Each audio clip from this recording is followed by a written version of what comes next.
Doctor Bhimrao Ambedkar की प्रेरणादायक कहानी।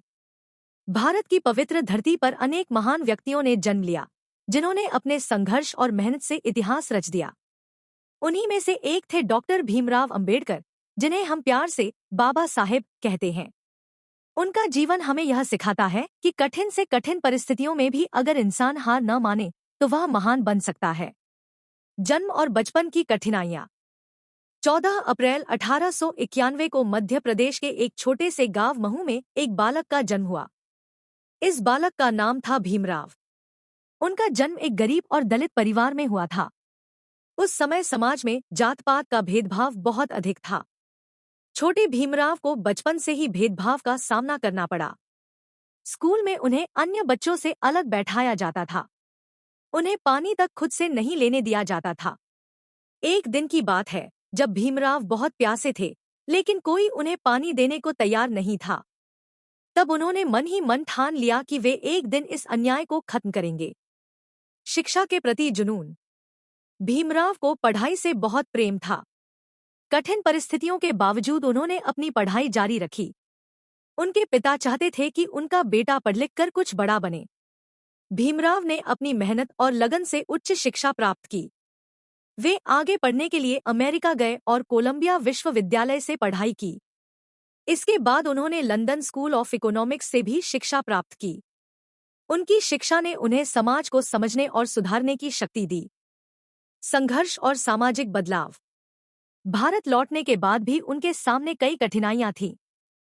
उन्हें नौकरी में भी भेदभाव झेलना पड़ा, लेकिन उन्होंने हार नहीं मानी। उन्होंने समाज में फैले भेदभाव के खिलाफ आवाज उठाई। उन्होंने दलितों के अधिकारों के लिए आंदोलन शुरू किए। उन्होंने बहिष्कृत हितकारिणी सभा की स्थापना की और लोगों को शिक्षा और समानता के लिए प्रेरित किया। महात्मा गांधी से मतभेद और सहयोग। जब भारत आजादी की ओर बढ़ रहा था, तब अंबेडकर और महात्मा गांधी के बीच कई मुद्दों पर मतभेद हुए, लेकिन दोनों का लक्ष्य एक ही था, भारत को बेहतर बनाना। अंबेडकर चाहते थे कि दलितों को अलग से अधिकार और प्रतिनिधित्व मिले, ताकि उनका विकास हो सके।